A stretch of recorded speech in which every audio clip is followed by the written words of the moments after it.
I never thought a plastic plate could be a weapon until my mother-in-law, Linda, turned it into one. Looking back, I should have known something was off when she insisted on hosting Thanksgiving this year. In our 5 years of marriage, Linda had never voluntarily invited me into her home, much less offered to cook for me. Maybe she's finally warming up to you, my husband, Michael, suggested when the invitation came. His optimism would have been endearing if it hadn't been so misplaced. I'd spent enough time around Linda Matthews to know that nothing she did was without careful calculation.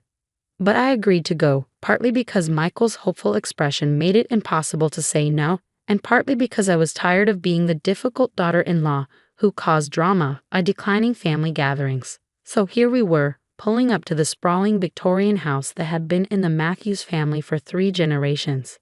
"Remember," Michael said, squeezing my hand as we walked up the path, "Mom's trying.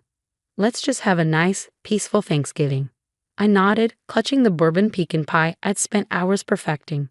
If Linda wanted peace, I could play nice. The house was already full when we arrived. Michael's sister Emma and her husband were there with their 3 kids, his brother Tom had brought his new girlfriend, and Linda had invited her sister Carol, my least favorite aunt-in-law, who never missed an opportunity to ask when we were finally going to give Linda some grandbabies. "Michael, sweetheart."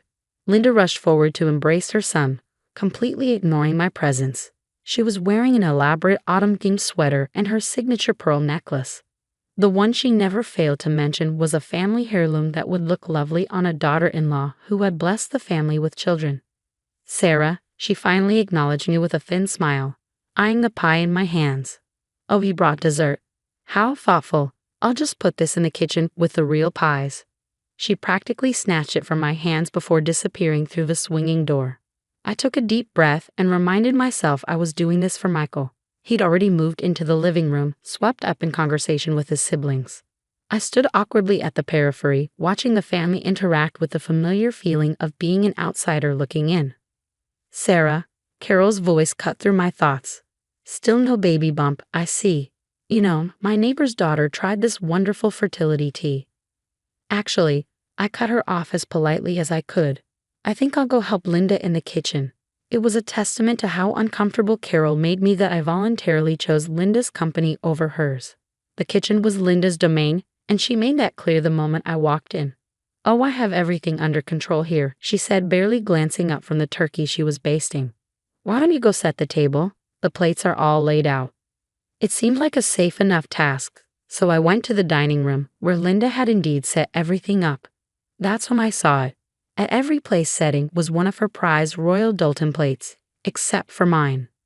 At my usual spot, at the far end of the table, naturally, sat a pink plastic children's plate with cartoon characters around the border. I stood there, staring at that plate, feeling my cheeks burn. In the 5 years I'd been married to Michael, Linda had pulled countless passive-aggressive stunts, but this was a new low. "Oh good, you found your plate." Linda's voice dripped with false sweetness as she entered the dining room. "I thought it was appropriate since you seem to have the maturity of a child when it comes to starting a family." The room suddenly felt very small. Through the doorway, I could see the rest of the family gathering in the living room, Michael laughing at something his brother had said. None of them had any idea what was happening in here. "Linda," I kept my voice steady, "I think you know perfectly well why Michael and I don't have children yet." She waved her hand dismissively. "Oh yes, your excuses about waiting for the right time and focusing on your careers. Meanwhile, my poor son gets older, watching his siblings give me beautiful grandchildren while his wife selfishly." "Stop." My voice was quiet but firm. "You don't know anything about our situation." "I know my son would make a wonderful father," she snapped, dropping the sugary facade. "I know he comes from fertile stock. Look at his siblings. So the problem must be you. Too career-focused, too selfish, too broken to give him children." Each word hit like a physical blow, but I refused to let her see me cry. Instead, I reached for my purse, my fingers closing around the envelope I'd been carrying for weeks, waiting for the right moment. "You're right about one thing, Linda," I said, pulling out the envelope. "There is a medical reason why Michael and I don't have children yet. Would you like to know what it is?" Her eyes narrowed, fixed on the envelope in my hands. Before she could respond, Michael's voice rang out from the living room. "Mom, is dinner ready?" We're starving out here. Linda's face shifted back into its hostess mask. Coming, darling. Sarah was just admiring her special plate. She turned back to me, voice low. Put that envelope away and act like an adult for once. It's Thanksgiving, and I won't have you ruining it with your dramatics. As she swept out of the dining room, I stood there holding the envelope, my hands shaking slightly. She was right about one thing. It was Thanksgiving. And I had a lot to be thankful for, including the contents of this envelope that would finally put an end to her cruel assumptions. I heard the family moving toward the dining room and took a deep breath. Linda was about to learn that sometimes karma comes in the form of medical test results, served ice cold on Thanksgiving Day. The family filed into the dining room, conversations buzzing about football games and Black Friday sales. Michael took his seat beside me, finally noticing the pink plastic plate in front of me, his brow furrowed in confusion. But before he could say anything, Linda swept in carrying the turkey like it was the crown jewels. Everyone, take your seats, she announced cheerfully. I hope you're all hungry. I outdone myself this year. The reactions to my plate were exactly what Linda had hoped for. Emma's kids pointed and giggled. Carol raised her eyebrows and smirked. Tom's girlfriend looked confused but stayed silent, still too new to wade into family drama. Mom, Michael started, his voice tight with embarrassment. What's with Sarah's plate? Linda's smile was pure poisoned honey. Oh, I just thought, since Sarah's not ready for adult responsibilities like starting a family, she might be more comfortable with something more age-appropriate. The table fell silent. Even the children seemed to sense the tension crackling in the air. Michael's face reddened, but years of conditioning to never challenge his mother kept him quiet. I watched his internal struggle, remembering all the times he promised to stand up to her next time. Actually, Linda, I said, my voice surprisingly calm as I pulled out the envelope. I think it's time we cleared something up about why you don't have grandchildren from Michael yet. Sarah, Michael whispered, placing his hand on my arm. Maybe this isn't the time.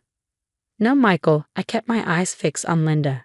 Your mother has been blaming me, humiliating me, and making assumptions about our private medical issues for years. I think Thanksgiving is the perfect time to share what we're thankful for, like finally having answers. Linda's hands tightened around the turkey platter. I don't think anyone wants to hear about your excuses during dinner. They're not excuses, I said, opening the envelope slowly, deliberately. They're medical test results from your son's fertility specialist. The turkey platter slipped slightly in Linda's grip. For the first time, I saw real fear flash across her face. Michael, she turned to her son, her voice trembling slightly. Are you going to let her do this? Air our family's private business at Thanksgiving dinner? Michael looked between us, years of maternal manipulation warring with the truth he'd known for months. I held my breath, praying he'd finally find his voice. Mom, he said quietly, you need to hear this. We've been trying to tell you for months, but you never listened. Taking strength from his support, I pulled out the papers. 3 years ago, when we started trying for a baby, nothing happened. After a year, we both got tested. Do you want to know what we found out, Linda? The room was so quiet you could hear the antique clock ticking in the hallway. Even Carol had lost her smirk, leaning forward with undisguised curiosity. Your perfect, fertile stock son, I continued, my voice gaining strength, has a condition called azoospermia. It means he produces no sperm, none, zero. We've been going through medical treatments, looking at options, dealing with this massive life challenge together, as a couple. While you've been busy buying me children's plates and making snide comments about my supposedly broken body. Linda's face had gone from red to white. The turkey platter wobbled dangerously in her hands. That's impossible, she stammered. The Matthews men have always been fertile? I finished for her. Well, here are the test results. Would you like to see them? The doctor explained it's a genetic condition, probably passed down through the maternal line. The turkey platter finally slipped from Linda's grasp. Michael jumped up to catch it, barely saving Thanksgiving dinner from ending up on his mother's expensive Persian rug. The loud clatter seemed to snap everyone out of their shocked silence. Oh my God, Mom, Emma spoke first, her voice full of horror. All these years you've been horrible to Sarah, and it was actually a genetic condition I passed to my son. Linda's voice was barely a whisper. She sank into her chair, her perfect hostess facade crumbling. Why didn't you tell me? We tried, Michael said, setting the turkey safely on the table. Remember last Christmas when we asked to speak to you privately? And at Emma's birthday in March? And when we stopped by in June? Every time you started attacking Sarah about not giving you grandchildren before we could explain. I have the dates written down, I added, pulling out a small notebook.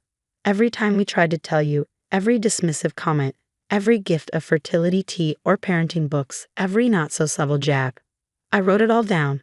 Would you like to hear what you said to me at Easter dinner? Tears were rolling down Linda's cheeks now, her carefully applied makeup leaving dark tracks on her face. The children watched wide-eyed as their indomitable grandmother crumbled before them. I need a moment, Linda pushed back from the table, nearly knocking over her chair in her haste to leave the room. The sound of her heels clicking on the hardwood floors echoed through the silent house, followed by the slam of her bedroom door. Well, Carol said into the awkward silence, I suppose we should say grace. Tom's girlfriend let out a nervous giggle, which set off Emma's kids, and suddenly the tension broke.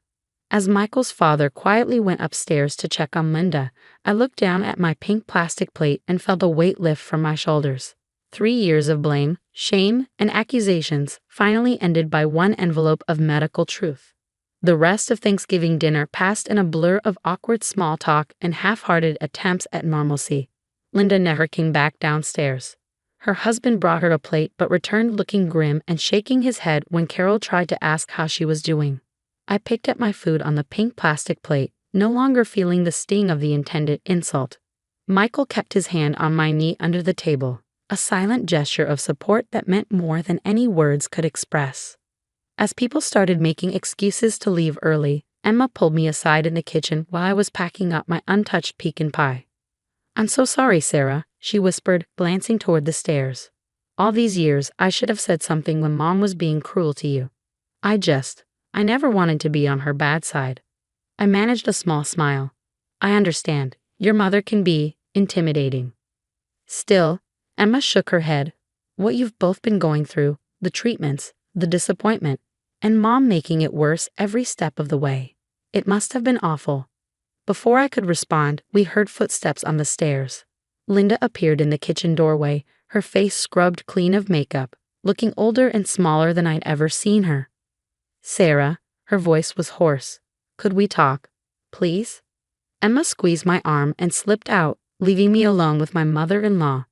Linda moved to the kitchen island, picking up the pink plate I'd left there. I bought this plate to hurt you, she said quietly, turning it in her hands. I spent weeks planning how to humiliate you at Thanksgiving, thinking I was defending my son's honor, his legacy. I never imagined, her voice broke, that you were actually hurting him too. I finished for her. She nodded, tears welling up again. All these years, my own son was suffering, and instead of being there for him, for both of you, I was making everything worse. I was so convinced I knew everything about my children. Michael wanted to tell you from the beginning, I said, surprising myself by wanting to ease her guilt. He just couldn't find the words. You've always seen him as this perfect son. And he didn't want to disappoint me. Linda set the plate down with shaking hands. Oh God, what kind of mother am I? Making my own child afraid to tell me about his pain. We stood in silence for a moment, years of hostility shifting into something different, not quite forgiveness, but perhaps understanding. The treatments, Linda finally said. Are they? We're exploring options, I explained. IVF with a sperm donor, possibly adoption. We're taking it one step at a time. Linda nodded slowly. Whatever you decide, whatever help you need. I know I have no right to ask for a place in your lives after how I've behaved, but if you let me, I'd like to be there, to support you both. Properly this time. Michael's voice came from the doorway, making us both jump. We like that, Mom, but things need to change.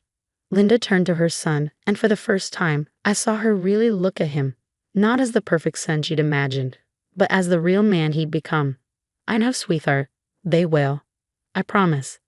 2 months later, we sat in another doctor's office, this time with Linda beside us. She held my hand as the fertility specialist explained our options for IVF, asked intelligent questions about success rates, and didn't once mention the Matthews family legacy. When we left the clinic, she pulled out a small gift bag. I got you something. Well, got rid of something, really. Inside was the pink plastic plate, broken into pieces. "I'm having the Royal Dalton set divided between all my children," she said, "including you, Sarah. No more family heirlooms being held hostage for grandchildren. No more conditions on being part of this family." I felt Michael relax beside me, years of pressure lifting from his shoulders. "Thanks, Mom." That evening, as we got ready for bed, Michael paused by our fertility calendar. "You know what's funny? For years, I was terrified of disappointing my mother by telling her the truth. But now that it's out, now you can finally just be yourself," I finished, wrapping my arms around him. "Yeah," he smiled, looking more at peace than I'd seen him in years. All it took was one envelope and my brave wife standing up to the dragon.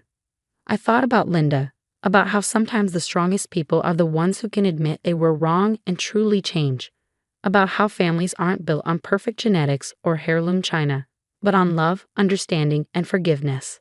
"You know," I said, "your mom asked if we come over for Christmas dinner. Are you ready for that?" I smiled, thinking of the shattered pink plate. "Yeah, I think I am." Besides, she promised to serve everyone on paper plates this year. Said something about starting fresh, making new traditions. Michael laughed, and I joined him, the sound echoing through our home. A home that would someday be filled with children, one way or another, surrounded by family who had learned that love doesn't come with conditions, and healing can begin with a broken plate and an open heart.